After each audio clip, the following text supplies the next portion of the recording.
Welcome to the Morning Track Power Hour. I am Dr. Andrew Scad. He is Dr. Michael Worman, Esquire.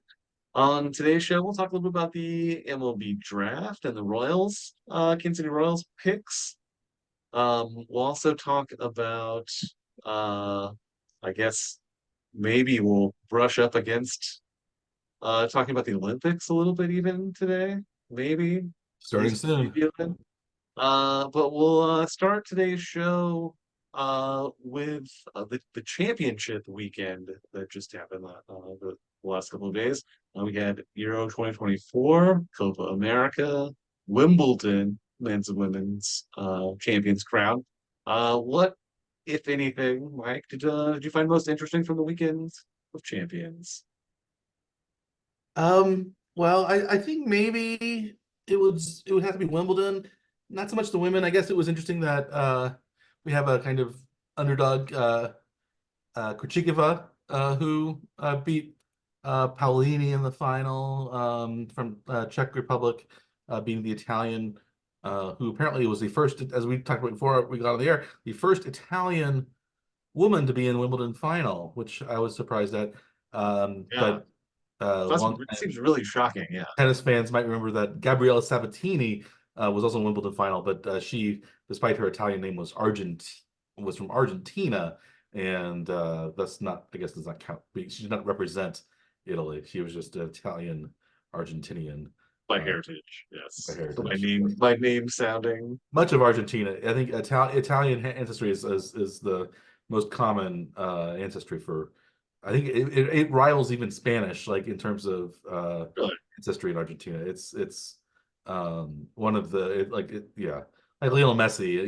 He's they're all a lot of Italians down Yes. in Yeah. Argentina. I don't know if Argentina has its own like pizza scene in the way that the United States does. Yeah, Uh, but I would assume so.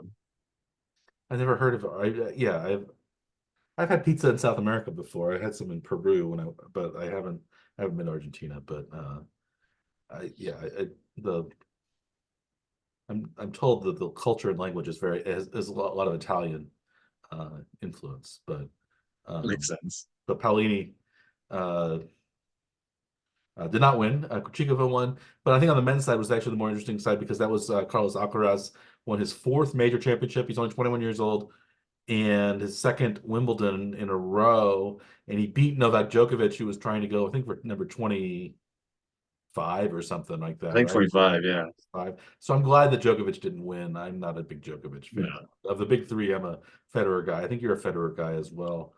I I'm think we have them in the same order, I'm a so little which one? lukewarm on Nadal, but I Yeah, like compared to Djokovic, I like Nadal more. So right.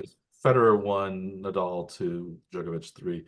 Even though I think in number of major titles it gets the opposite, but um, Alcaraz looks like he's the youngest person to ever be number one in the rankings, and he's also got four major titles. So it looks like maybe there's a changing of the guard in men's tennis, and somebody who's not one of the big three is really maybe coming into the forefront. But I think it took 5 sets to defeat Djokovic last year, but so this year he did it in straight sets, Which which says, yeah, makes it look like they're this, going in opposite directions, right? Yeah. yeah, yeah. They still are both going to be in the Olympics in the tennis. They were both favorite. They were one and two for the Olympics as well. Nadal will actually also be in the Olympics representing Spain. But I think in terms of odds, I think Alcaraz is number one. I think Alcaraz is like plus 175. Djokovic is like plus 230, and then like Nadal's like plus 900 or something. If we want to bet men's tennis at some point in the Olympics, we will bet several things in the Olympics just to make it interesting. Even though I think we're not supposed to, I think it violates the spirit of the amateurism that the Olympics were founded upon by Baron de Coubertin back in the 1890s. But Oh, I, by having like professionals play in the yeah, Olympics, not by us talking about betting on athletes in the Olympics, though, right? That's I thought when you're talking about that's this they the started spirit it. of Yeah, the Olympics, they though. Yeah. started it. We were just Yeah. continuing since the Dream Team has been playing. All Uh, right. and yeah, and so we'll talk about the Dream Teams men's and women's. The women are overwhelming favorites to win gold medal. The women, despite not having uh, WNBA's Caitlin sensation Clark. Clark on the team. Yeah. Uh, did you see the Indiana Fever is doing pretty well now? They actually beat, I think, Minnesota, where the Olympic coach is on Minnesota. Uh, Yes. and That was a big story this last week, or during the week, I guess, or Yeah, yesterday. that was Yeah. kind of stupid, I think. Even if you don't think she's one of the best players, like it brings a lot more publicity and I think pizzazz to the Olympic team to have her on it. Well, even like the original Dream Team, there was like at least one college player on the Christian team. Laettner played on the call, Yes. and he I was wasn't going to even. ask you if you remembered who that Yeah, was, and I didn't even get to ask you because you were already yeah, it was Christian have Laettner. said it though. So yes, yeah, that's right. It should have been Shaq, who was also in college basketball. He would have been awesome on the Olympic team, but Christian Laettner Yeah. got the nod. Shaq was on the '96 team, I believe. I think Uh, somebody recently who was on the '96 team, maybe it was Kevin Garnett or somebody. Was if he was on the I don't know if she was on the '96 team or not, but it was somebody said the '96 team would have beaten the '92 Dream Team, and then yeah. interesting um, to see. But I think the '96 team was a younger squad. The '92 team was mostly older. It was over the hill, basically Magic Johnson and Larry Right. Bird, and you know, they were all fairly long in the tooth, Yeah. other than Christian Laettner. Uh, Yes. but they still won big every game. But And compared to now, the rest of the world has really caught up, yes, I think, in yeah. quality, and there are a lot more international players in the NBA than there were Hmm. in '92. And some So, of the best players are international players. yeah, So and then the last several MVPs, I think, have been international guys, yeah, other than LeBron, when he or Steph Curry. They've been Giannis or Jokic or people like that. So it's been, yeah. but in terms of other international sports news, we did have the finals for Euro 2024 and the Copa America, and our betting turned out to be on the nose for each of us. We each won one of the tournaments. My pick for the European Championships was Spain going in. I think they were plus 390. So that was and they had to make it through a tough bracket with France and Germany in their half of the bracket, and then they beat England 2-1 in the final. England beat your Netherlands squad. Also a very close game in the semifinals. But Spain won. I think Spain was it seemed like they were the best team in the tournament. They didn't lose a single game or tie a single game. They won outright all their games. So um, maybe And they're they have also, an incredibly young player, so it looks like they may be around at this yeah. level for quite some time too. And they might, and then they're probably also favored in the Olympics, perhaps because they have such youth on their squad. Yamal, I guess he might be 17 by this point. Well, by the time the Olympics roll around, he might be 17. But he's still Yeah, eligible to be on the under 23 Olympic squad for men. The women's Olympic soccer team is an open championship. It's usually regarded as on par with the World Cup in terms of prestige in the women's game, but hmm for the men's tournament, the Olympics are pretty far down on the totem pole, and they're since it's only an under 23 tournament with a few older above age players that can play. But going to the Copa America, maybe the biggest story wasn't that Argentina won, which was your pick, but it was the violence and the chaos that surrounded the last couple of matches, both of them involving Colombia's team. Do you think the well, violence? Colombia's fans, I Columbia's guess, right? fans, yeah, the fans of Yeah. but the fans of Colombia.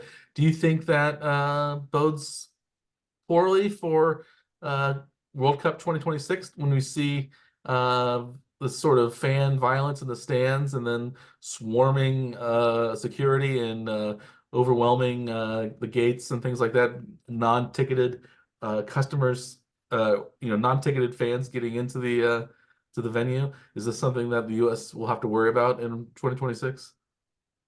Hopefully, at least it's a clue that they need to be more prepared, and I think for these games. So, yeah, it seems like security needs to be stepped up pretty dramatically for these types of games.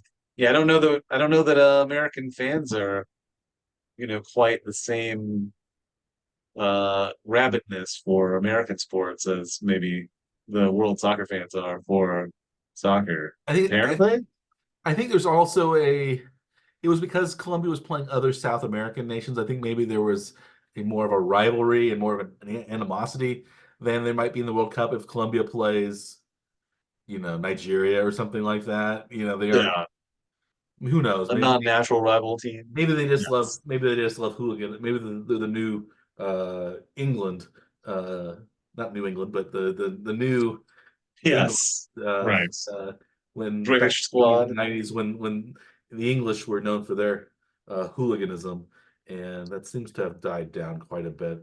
But maybe it's the Colombians that are the new uh, bad boys of the. I guess this had happened in England not too long ago. I guess something similar like this, like the rushing the gates and stuff like this, like just a few years ago. So it seems like maybe we should have been more prepared for Well, they're lucky that the nobody security was requirements. But seriously hurt or killed in those kind of stampedes. Those are some things that can lead and historically have led to, deaths at soccer matches. These right, gates being shut and the crush of fans moving forward. But yeah, so I think it's something that the U.S. has to watch. It was, I guess this tournament was organized primarily by CONMEBOL, the South American Federation, rather than by the United States Soccer Federation or by CONCACAF, which is, I think, going to organize the World Cup, or FIFA itself. So maybe, we have to look out for maybe it'll be a little less uh, chaos. Ticket prices were also seen to be too high for this tournament. There were a lot of games that were played not in front of sellout crowds. Mhm. So like it seemed like the pricing and the promotion was not very good. This, even though it was this big tournament, but this is a tournament the United States normally isn't in, so it probably wasn't promoted terribly well among American fans of the United States anyway. But yeah, back to our betting story. Argentina, though, who was the heavy favorite going into the knockout stages, won. I think they were was it plus 110? So you won $10 Yes, or overall, overall. between the two bets, then I You ended up won with $110 $210. on Argentina. Yes. Um, so we each made money. Uh, Yeah. But you made more. So you won this round, Mike. I did. But the warning track power hour did successfully pick both Champions. champions. We did. Out of 16 teams, we had, Yeah. in those knockout stages, we did pretty well. Actually, there were uh yeah, 16, yeah. Yeah, that's right. Yeah, 68, 8 and 8. I Yeah. think we made the bet after 8. Like there was actually, I think there were 16 teams that advanced in the Euros. Uh, Maybe, or 12. It was like maybe. more than 8, I think, because Europe, I think it was um We picked them at the end of the group phases, I think for yeah, we both. we picked them before the quarterfinals. So, Yes. Yeah. but Yeah. so we were spot on. Maybe we're maybe hopefully our American football picks will be as good coming into this year as our European international football picks have been, and we'll also have international. We'll bet on the soccer in the Olympics, both the men's and the women's.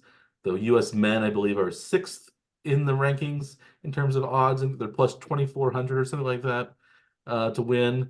And the U.S. women, I think, are slight favorites above Spain at plus 175. to win. So we'll talk about both of those teams next week when we talk about our Olympic betting specials. We'll also begin maybe talking more and more about American football next week because training camp has begun, at least for rookies and new players for the Chiefs are making their way to Missouri Western State University now in St. Joseph. There wasn't a whole lot of Chiefs news otherwise. Do you have any? Do you think any rookies that the Chiefs have are going to make a big impact this year? I think the guy that's most interesting that I want to see, at least anyway, is how they use the Welsh footballer or the rugby player that Reese Samet. That's Reese what. Zamet, yes. Yeah.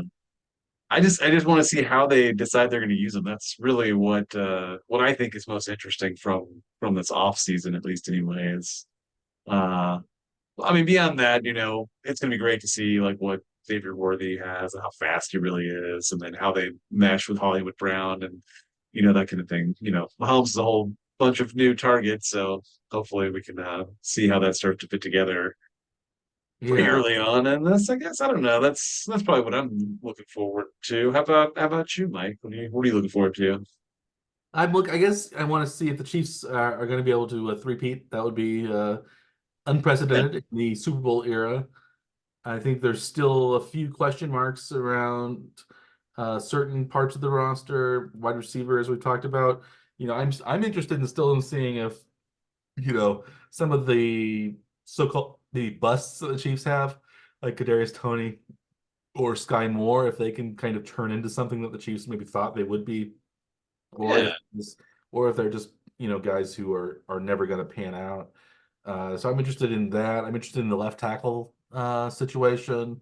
Is it going to be um, is it going to be the new guy Kingsley Suamataia as this new starter, or is it going to be Wanya Morris, or are they going to have maybe Lucas Niang, who's kind of a dark horse, or one of these other guys, or maybe they're going to bring back Donovan Smith. He's still out there.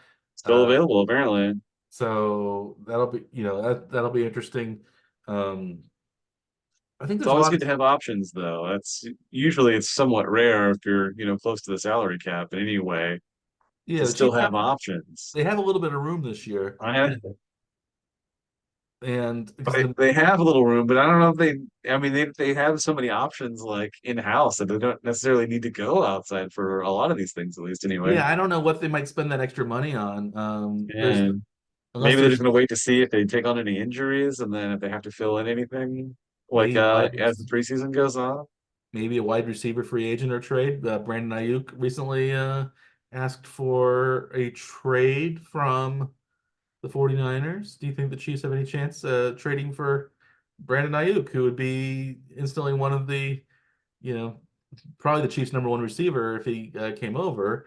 And I think that would give a top of the line target to Mahomes. Do you think there's any chance that the Hmm. 49ers would trade their best wide receiver to the team that beat them in the Super Bowl two out of the last five seasons? Well, I think technically it's a non-zero chance, but it's going to be awfully close to zero because I can't imagine that San Francisco really wants to trade with the Chiefs. But Do you think also, we wouldn't have thought that the Bills would want to trade, even swap picks with the Chiefs, but they have. again twice they did it with McDuffie last year, and they did also, of course, with Mahomes. But And then Xavier Worthy is being with Xavier them Worthy, yeah, just this season with a trade of this is draft the picks trade. with the Yeah, Buffalo Bills. So, it I mean, seems. I guess you never know. I mean, trade partners, if they have a need, then Was it with McDuffie? I don't know if it was McDuffie. The Chiefs ended up beating. They jumped ahead of the Bills, I maybe they think. jumped ahead of the It Bills. Yeah, was but yeah, the Worthy was a trade yeah, with the with the Bills. Bills. Yes. Yeah, And then the uh, Bills ended up drafting a wide receiver after they traded down again in the second round, yeah. They which ended up. was seemingly strange anyway. Yeah, Keon Coleman or somebody. I think they got the guy from Florida State. Something like that. Yeah. Um, but I think, and of course, they were without Stephon Diggs this year. They traded Stephon Diggs to the Houston Texans, so that's going to be interesting to see what the Bills are going to do. the Bills are going to do without their top receiving threat from last year. And I would, do you think, maybe going back to the 49ers, do you think the 49ers are even going to trade Ayuk, or is he going to, are they just going to let him kind of fester and be, and just sort of stew and remain with the team? There's no, the 49ers don't have to trade him. They can keep him, even if they don't want to sign him for a long-term deal. They can keep him. Right. So what the Bengals are doing, it seems like, with T. With Higgins. T. Higgins, yeah. I think they're in almost the exact same situation. So, I mean, the team has control. So like the only threat really is if either of the receivers decides they want to sit out rather than play. But that usually doesn't look very good moving forward either, because whoever wants to sign him knows that he's willing to sit out if he's not happy. And so it usually lessens their value, I think, to the team, whatever team it is interested in them. So chances are they may just be disgruntled and have to play out the year, and Yeah. then play as well as they can so that they can maximize their next contract with whoever it may be, even if it might be with the same team. But I can't really see either of them being traded unless somebody offers them an enormous haul in return. But now that we're past the draft, I mean, you're gonna have to get like actual players as return or future players, right? So like you're talking about a whole year out waiting for your return on the trade. So I can't imagine that they'd actually want to move either of them unless they had an absolute need for something that they could fill with whatever the trade partner is. Yeah, I don't see it quite. I think it's more likely than not that Ayuk is still going to be on the 49ers when the season starts. But yeah, like, it seems like, as you said, really the best way to ensure that you're going to get a big contract in the future is if you perform really well in your contract year, rather than sitting. Yeah. We've seen in the NFL, especially when players sit out or they don't tend to do as well on their next contract, because this happened, I think, with Le'Veon Bell. You remember when he sat out for the Steelers and then went on to the Jets. He didn't have a great career there. I think even just sitting out for a little while uh, is something that also maybe it leads to rust, and you're not usually as good coming back as you are before. Even this is something like you've seen also with Deshaun Watson, who was suspended for a long time, and when he has come back, he has not been the same player. Maybe it's because Like he's he not. should be in his like athletic prime Yeah, too, basically like probably right now, I maybe suppose. it's But because he's not getting his invigorating massages that he used to always get. must be That's what kept him maybe going. that was the secret to his success was harassing people just in general. Yeah. So Hopefully that wasn't it. we'll talk about the Browns and all these other teams, the quarterback situations for all the teams in coming weeks as well. But yeah, there hasn't been a whole lot of NFL news. Just there have been a couple of recent, I guess, deaths. Jacoby Jones died from the Ravens from just 10 years ago. He's only 40 years old. I don't know exactly what happened with that. That's a sort of sad story. Um, Monty Kiffin, Lane Kiffin's dad, the designer of the famed Tampa 2 defense. He was 84 though and died. So those have been the big news stories lately. It's been there haven't been a lot of on the field stories, at least not new on the field stories. We have kind of continuing Right. sagas of what are the maybe Cowboys going to do with Dak Prescott? Do they want to pay him zillions of dollars to be the 10th best quarterback or 12th best quarterback in the league continue, Nah. or do they want same thing? This is what's going on with the Dolphins. They want to pay $50 million plus a year to Tua, who, unlike, I think, has more of an checkered injury history than Prescott does. He's been pretty healthy. He's been out a couple times, but he doesn't seem to be as injury prone as Tua. But the Yeah. Dolphins also have But they both made most or all of the starts last season, I last season. Yeah, believe, yeah, right? Yeah. yeah. So Uh, maybe that's a good sign for both of them, but The Dolphins also have a yeah. potentially disgruntled Tyreek Hill who wants more money. He's getting a Yeah. lot of money, I think, next year in his balloon payment contract, but uh, He probably wants more security. I think he's supposed to make 30, he's supposed to make $40 million or something next year, uh, Yeah. in his balloon payment season. So there's a lot of contract kind of issues weighing over the league right now. But yeah, there haven't been a lot of really interesting news stories. But we'll begin our NFL previews of the next couple of weeks and talk about that. But right now it's been, I guess, baseball season. And right now the All Star game is going on. The American League was leading. Last time I checked, uh, they are still up Same score, yeah, 5-3. 5-3 in the eighth inning. Both Royals pitchers, Cole Reagans and Seth Lugo, pitched scoreless innings, although Lugo had a little bit of trouble. It looks like he let two Couple hits. guys on, but got out of the jam, yes. Yeah.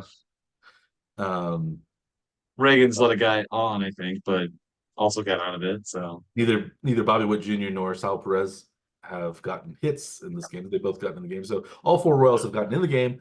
Uh, yes. but I guess the biggest story was Bobby Witt Jr.'s near victory in the home run derby. He lost to Teoscar uh, Hernandez of the Los Angeles Dodgers, formerly of the Toronto Blue Jays, Right. in a very close matchup. Were you surprised how well Witt did in the home run derby? He's not really a home run hitter. He's an all around kind of player, but if he needs to hit home runs, he's pretty good, I guess. Right. He does have really hard hit balls. So he was one of the yeah, I think hardest hitters in the league, but not necessarily the biggest home run hitter. But he has hit some of the longest home runs in the league this season, which is kind of impressive actually. You don't really think of him as being that kind of hitter, but he does when he does connect, he hits it very, very hard. So that still leads to some longer home runs. But yeah, it didn't look great. I think he was the second player to go, and he didn't have the most home runs after that point, but he managed to hold on and make it into the next round, which was great. And then he had a really good second round. So put him in the finals and yeah, had it down to the last swing where he could have tied it, but it fell short at the wall, which was pretty exciting though. I think it was the tension really ramped up there at the end. And I don't, did you watch that I part of it, watched or a have you few. I watched seen a few clips of highlights. it? I Or didn't see it. I heard that Chris Berman's no longer involved with the. yes, so the number of back-to-backs was cut down to very, very few. Yes. Yes. Do you miss the Berman? Miss I like Boomer? Chris I like Chris Berman, but his home run call is a little overdone in that Yeah. setting. When it's Especially in a because game setting, it's fine, but like in the all in the home run derby, it's like everything's basically and back no back and there's back. nobody who's moving back because it's not people have real Almost. fielders on the field. It's only like little kids in the outfield, right? It's Right. But they could teenagers be maybe. moving back, back, back, I guess. But Most of them are standing yeah, pretty far back, I think, normally. yes, no one's up close. Yeah, it's but maybe speaking of home run hitters and the Royals draft, from at least from my perspective, seems to have gone almost as well as it could have, at least in the first round, since Florida prospect Jac Caglianone, as we know his name is pronounced now, not Caglianone, as it looks or would be in Yes, perfect Italian, like Dr. Scaff and I have. that's Um, right. but he's Jac Caglianone. Perfect. Um, Yes. as he said. So there's that second that first N is not pronounced in his name, and the G is pronounced with a hard G sound. Jac Caglione, first baseman and left-handed pitcher. He was when Rob Manfred announced him, he was announced as a two-way player for the Royals. So it seems like maybe the Royals are going to at least allow him to pitch, but he has, he's a left-handed power hitter, has what I've heard as Aaron Judge type power from the left side. So this is, you can imagine him hitting behind Bobby Witt Jr. in a couple of years. Uh, Yeah. were you surprised that the Royals drafted Caglianone, A, that he fell to the Royals, and B, that the Royals didn't overthink it and try to go cute and do something weird? I am shocked, absolutely shocked that they actually made the pick. Yeah, I think you and I were texting like leading up to the pick, and I think we were both surprised that he was still on the board because he was, I think, listed as the number three prospect. Because I Hmm. think where we had him, I think where we had seen other people having him too, and that he was still available at six was impressive. And I think, yeah, I think my message to you was hopefully they don't think at all and they just take the best available player. And then yes, was very surprised by I believe my next message was mostly just expletives to you. It wasn't like a holy, something. And Positive expletives. yes, like I mean, I think we've had this discussion about the Royals and their drafting for a long time, where they could possibly replace their entire team with just a Baseball America or Baseball Prospectus list and just take whoever is best available. They would probably be better off, and they kind of maybe actually did that this time. Do you think they have heard our complaint and maybe have taken it under advisement this year? Maybe. I think they've gotten some new personnel in the draft room. Piccolo is still leading it, but I think there's some new blood in the room. And it seems like, judging from the rest of the draft, their second round pick was um, David Shields, a high school pitcher, but he seems to be a pretty highly touted prospect. But almost after that, they almost entire went college players and almost entirely college pitchers Hmm. in the rounds 3 through 20. I think out of the 20 rounds, 13 of them were college pitchers that Yeah. were selected. So the And then Royals, another three high school pitchers, I think, too, right? So yeah, wasn't it 16 yeah. pitchers? If you include Caglione as a pitcher or Yeah. a possible pitcher, I think they had 16 out of 20 that could be pitchers. Yeah. Five position players if you include Caglione as a position player. So uh, Yeah. So I think two outfielders, a catcher, a shortstop, I think were the other mhm. total. So that's the totality of their draft was just those like basically three positions plus lots of pitchers, Yeah. lots of college pitchers, especially. As Dayton Moore once said, the pitching is the currency of baseball. Do you remember that? You remember that line? Yeah. And there's also no third baseman tree. Yeah. It's the other. Pitching is one of those things. I think that the pitching prospects pan out less maybe regularly than the hitting prospects. So it's Yeah. maybe better to throw a bunch of darts at the wall and try to get as many pitching. Shots on goal sort of mentality. Yeah, and then you can pick up, you know, since there are only 20 rounds left in the draft, you can always pick up some, college players that might be college graduate players that maybe can fill out the rest of the minor league rosters. You don't need as many players as you used to because there aren't as many minor league teams as there used to be. But um, yeah, it's I think that the fact that Caglianone fell to the Royals and that the Royals went so heavily on pitching, but not high school pitching like they seem to go a lot. College pitchers pan out a little bit better than high school players. Although high school pitchers sometimes have the higher upside, like when the Royals drafted famously Zac Greinke, and this was the year. I don't. We've talked about this I think a little bit before. If you read Moneyball, Michael Lewis actually quoted the Oakland A's making fun of the Royals for picking Zac Greinke as the draft because he was a high school pitcher when the Moneyball approach was of course picking college players and of Yeah. course Greinke actually turned out to be by far the best draft pick that year, especially in the first round. So the Royals Yeah. actually got it right that time, but it's a little bit like maybe a broken clock is right twice a day. But That's if it stops, though. If it's running slow, it could never be right. that's In theory, right? Maybe only once a day, or yeah, something like that. maybe we'll use the a blind pig will find an acorn once in a while, That's true. or blind squirrel, whichever you prefer. Yeah. I like the The pig. blind pig and a truffle, maybe is that the But is that the pigs yeah. do eat. The pigs wild or sort of pigs do eat a lot of Dwarves, acorns. An things. acorn-fed pork is supposed to be very tasty. Ah, there you go. Humans cannot eat acorns. Did you know that? That's right. You have to I they did have to know. be they have to be bleached or some sort of boil or something I think before boiled, yeah, I think, yeah, that's what I've heard, yeah. I've never some tried to sort eat acorns though. I've they have never some tried sort to of poison sleep for it. that it's poisonous to humans. No.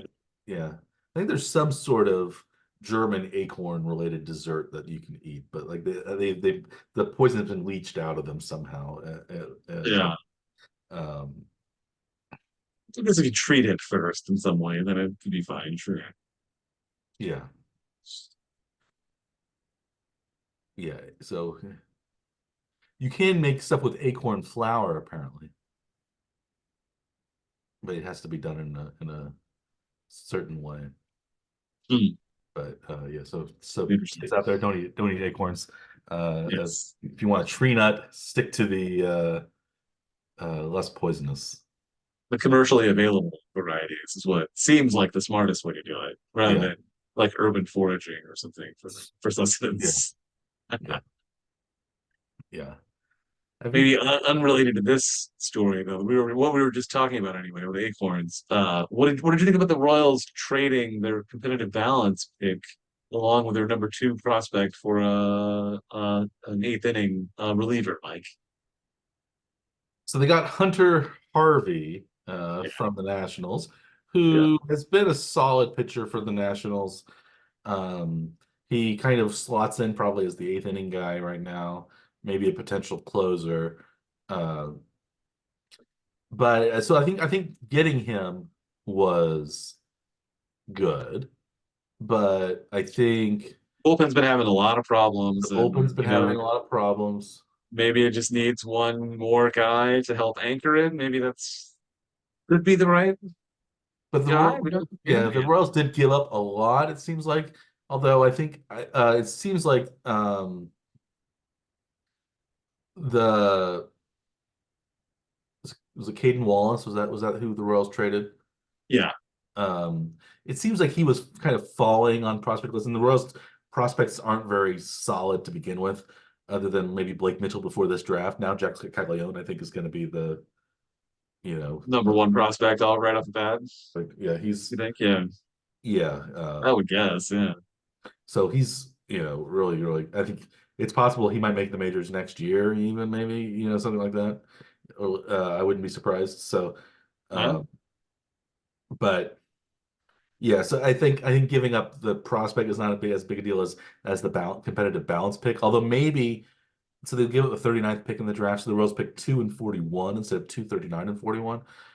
But maybe that forced the Royals to focus a little more and not be as cute and play games with slots and Lot money. values and everything. Yeah. And so maybe that was a I think it may have actually saved them, and maybe they ended up selecting Caglianone because they gave away that 30 pick. It may have actually saved them inadvertently. I don't think that was their plan. yeah, I don't know if it was either, but hopefully, I think it's They have a tendency to sort of like try to, reach down and pull someone that wasn't as high of a prospect up to try to save, some money. yeah, And they have done that many times and with little to no success. yeah. They end up getting guys like Hunter Dozier as their first round pick, And and it doesn't quite turn out so wonderfully. But or Christian Cologne, somebody they can sign for maybe below slot value, and man, so it seems like the Royals. I think the trade also signals that the Royals are going to go for it and try to make the playoffs. And like they're 7 games above 500 now, which is what I predicted going in. The Royals predicted the Royals will finish 3-2. I predicted them to win 2 out of 3 against the Red Sox and uh, split with split with the Cardinals. They ended up the Cardinals, beating the sweeping Cardinals the twice. Cardinals. Two And games. one, and so they didn't do as well against the Red Sox as maybe we would have liked, but they're 7 over 500. They're only maybe a game out of the last wild card spot right now. Maybe 2 games out of the last wild card spot. I haven't looked at the standings, and Well, I uh, think at the end right before the All-Star break, a lot of the top teams were falling. I think Cleveland had lost several games towards the end. The Dodgers lost a bunch of games at the end. yes, Yankees have been like a near free fall towards the Unfortunately, end of break. yeah. Unfortunately, the Red Sox are surging right now because Well, of the Red both. Sox, I think, have the last spot too, right? So Yeah, they picked up a game on the they're Royals 2 games ahead during of the that Royals. series. And unfortunately, the Astros are kind of hot on the Royals trail right now too. So I think we all thought the Astros were going to be um, the next playoff team. But the Astros also might end up winning the division and beating Seattle, and Seattle might fall back behind the Royals. They're only 6 games above 500, so they're actually a little bit behind the Royals in the wild card if the Astros. So if the Royals can at least be ahead of one of those two West uh, Western Division teams, they have a good shot at getting the wild card. Although Tampa has been doing a little better. Although it seems like Tampa's maybe is trying to trade prospects away and maybe play for next year more than they are this year. Yeah. So, um, I think the trade deadline is about 2 weeks away mhm. to the end of the month. And I think the Royals management has talked about looking for a player that can play both infield and outfield. Maybe not necessarily needing a trade, though. Whit Merrifield was recently released by the Phillies. Do you think the Royals may try to bring Merrifield back as a reunion?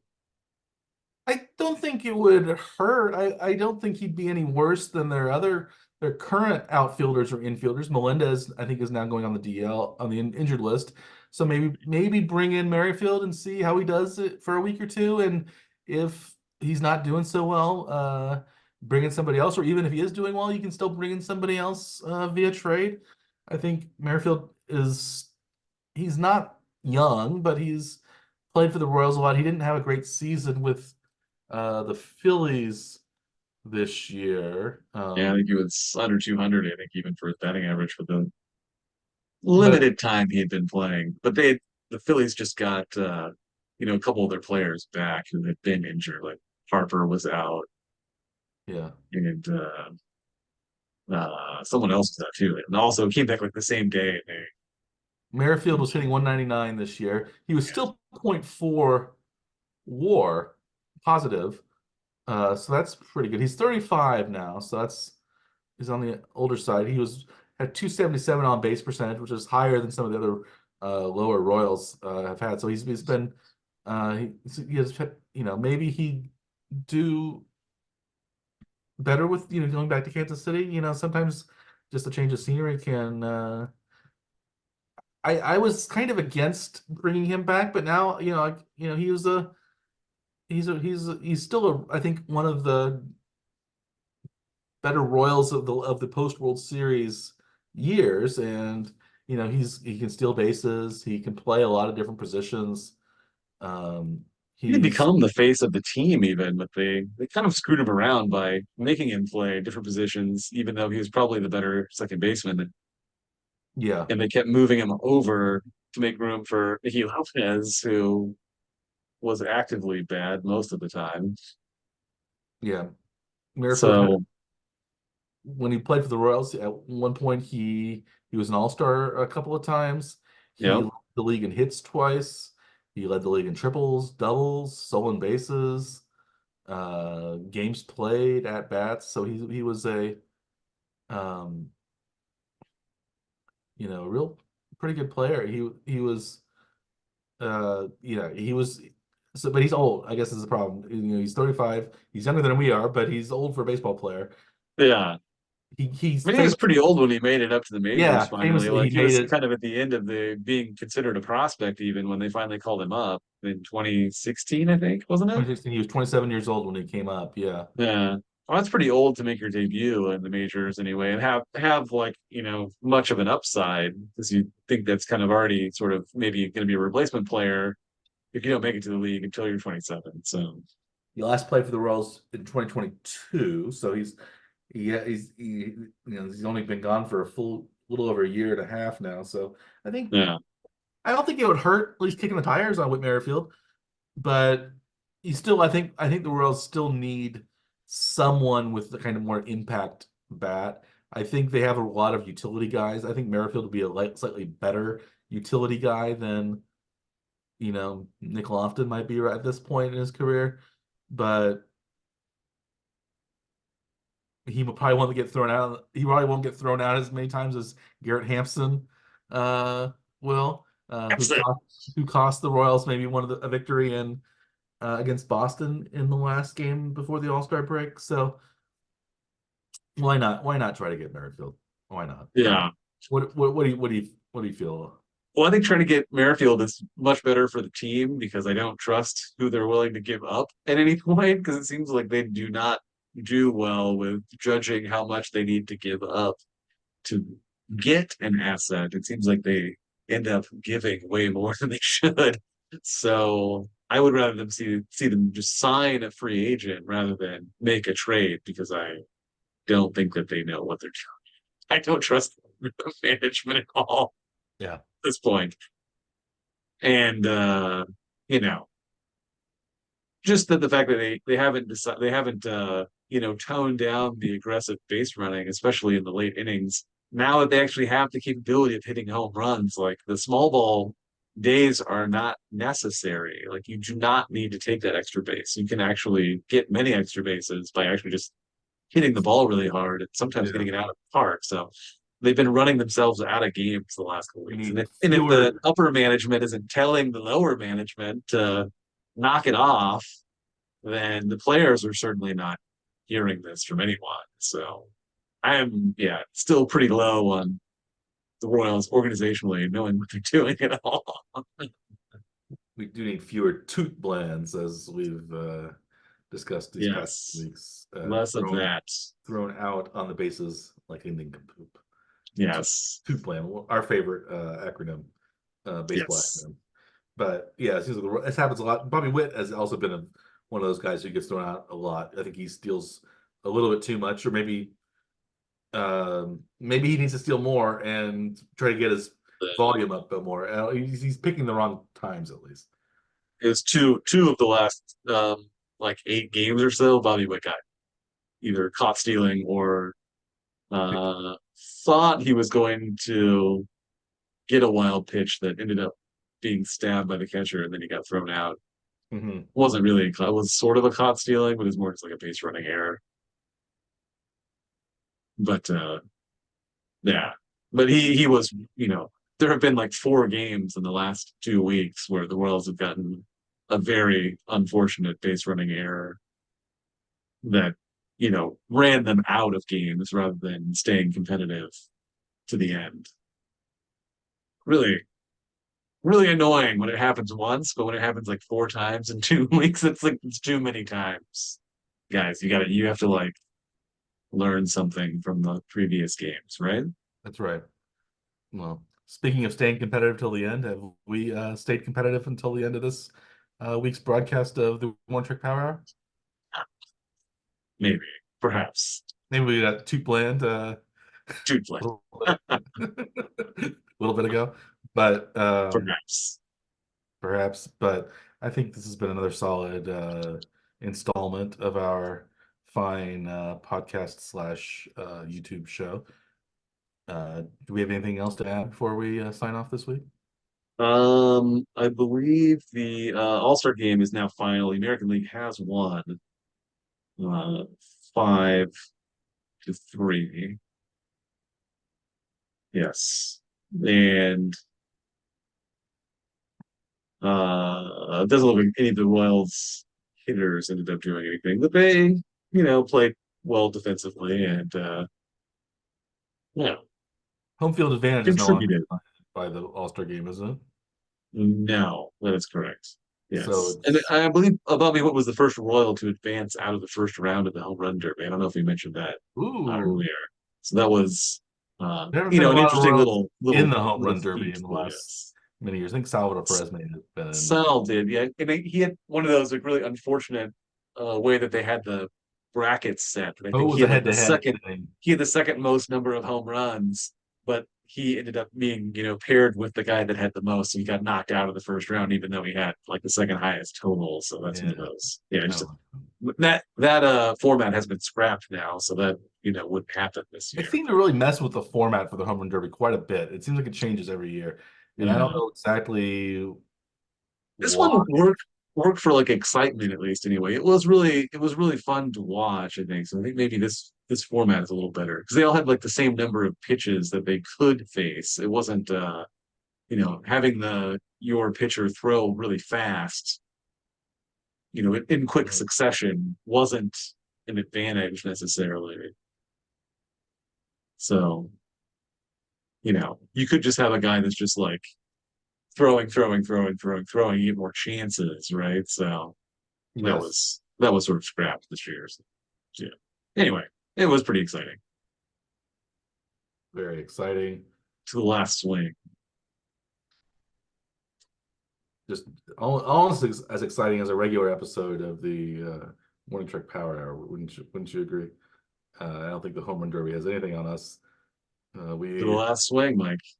we provide an action-packed hour or less, or sometimes more every week. I think this is probably maybe a little less than an hour this week, but well, we're saving up our energy for football season because those are often marathon sessions which go even over 2 hours sometimes. I have. So we'll I have to have. be prepared for that in coming weeks. So our viewers and listeners should maybe uh, amp up their listening game and ramp up their endurance for uh, to prepare for these upcoming weeks. But next week we'll talk more about the Olympics. We'll talk more about the NFL and more about Major League Baseball and the Royals and whatever else ends up coming across our minds, our desk. Maybe we'll even have a movie of the week to watch. I recently saw the movie Maxine. Do you see that one? Never heard of it. With three X's. It's apparently it's a slasher movie. It was interesting. It was kind of decent, but It's not in the Mad Max world. no, it was there's a movie called X and one called Pearl, I think, and then this is the third one. Uh, it's yeah, Well, my friend wanted to it's see it. not my genre apparently. So, Yeah, it was in the theaters, so it was. did you take Marie to see that one? No, I did not. No, no, it's a little inappropriate for Marie. I think she's more of the Minions, Despicable Me 4 Yeah. kind of. It's like you never know. Maybe that actually is her genre. You just don't know it yet. She Well, might, she's but only you don't. 7, so this is an R-rated movie. So she'll be 8. Actually, she'll be 8 in 3 days. So she'll be still 5 years Yeah. too young for a PG-13 movie, but uh, Yeah. 9 years before she can see R-rated movies without a parent or guardian. And I don't think I'd take Marie to an R-rated movie anytime soon. So Yeah. unless it was just R-rated because it was extra boring, like there wasn't any there wasn't any like violence or graphic sex or something in it, but just boring, and they didn't try to Mm. get a rating that was lower than R. You know, something that would be fine. Yeah. Is that a thing? I think so. I don't know. Excessive, excessively boring. Yeah, I'm not sure what My Dinner with Andre whether it was rated, Mm.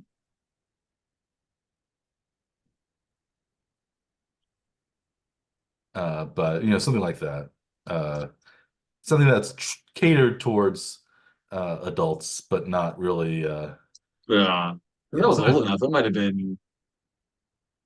They may not even have the PG-13 yet. Yeah, Andre, I think it was probably before PG-13. Yeah, Yeah, so it's probably just rated PG, wasn't it? I would guess. I don't know. Yeah. PG, it says PG, Yeah. 1981. But it was I'd be something like that. surprised. Yeah. Something like that.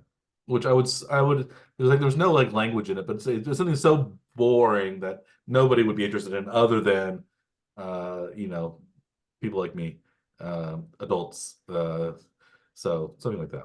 I was not one of those people who also, they're when I was, there are people that take like their kids to go see the Joker movie or something like that because they think, oh, it's Batman related, so we're gonna take our kids there, which is Right. completely terrible parenting. But you know, You probably saw some pretty adult-ish movies, when you were fairly young, though, did you not? not really. My parents are pretty strict. Uh, Yeah. um, no. We I Did you just see Batman in the theater? I don't remember. No, I don't think so. I Mm, wasn't that interested in Batman, and I mm. and that was the summer of '89, so we would have been 10 or not quite 11. Uh, Yeah, that was the same year as Indiana Jones and the Last Crusade. yeah. Ghostbusters 2, I believe, was also that year. But Batman was rated PG-13, so Yeah, we I would, definitely remember seeing it in the theater. but you were But still 11 or so. That was pretty yeah, close to 13, 10, almost mm. 11. So like, but like, yeah, you weren't 8. And it wasn't like as well, like even I think the Dark Knight or Dark Knight Rises, was that R or was that PG-13? I think it was still PG-13. I don't know that any of those got R ratings, did they?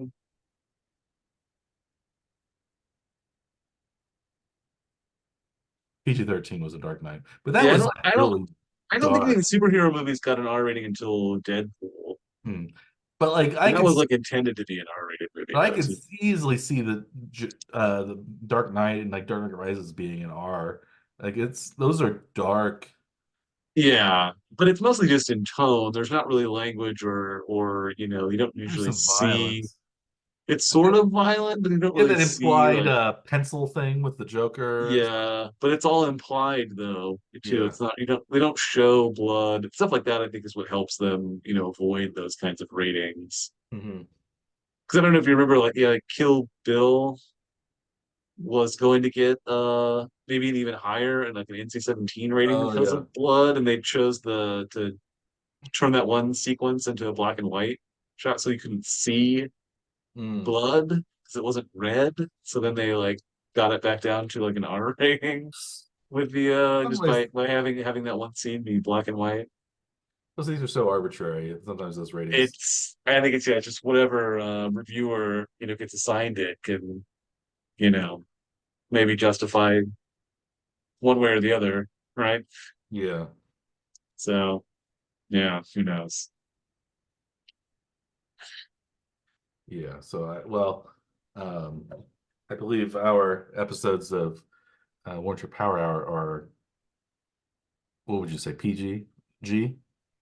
Good general Possibly even general. G, but maybe for boredom reasons it gets moved up to a PG-13. Yeah, we're pretty clean in terms of our language, and Yeah, occasionally we'll have a burst of profanity, but yeah. not often. Uh, It's but usually off screen or hmm, well, if you want profanity, maybe you can tune in next week and see what happens, to viewers. never. We'll have more exciting discussions of all the news and events of the sports world. As we mentioned before, probably more stuff on the Olympics preview, our Olympic betting preview, more stuff on the NFL, more stuff on Major League Baseball, and whatever else comes across the news desk here at Warning Track Power Hour Central. But I think it's time for us to sign off. And as always, I am Dr. Michael Warman. He is Dr. Andrew Scaff. We are the Warning Track Power Hour. Please like and or subscribe to our YouTube channel or our podcast, which is available on many different delivery platforms and services. So you can easily find us by typing in Warning Track Power Hour. And there we will be. I think there may have been one other podcast that tried to take our name, but I don't think it's um, really had doesn't have nearly as many episodes as we do. We have hundreds of hours of content available for you to watch or listen to. So you could spend days, weeks at a time, probably listening to constantly nonstop to One Trick Power Hour. And even though some of our episodes might be a little dated, I think it's still top-notch entertainment. So from all of us here at WTPH, we'll sign off and we'll wish you a good day.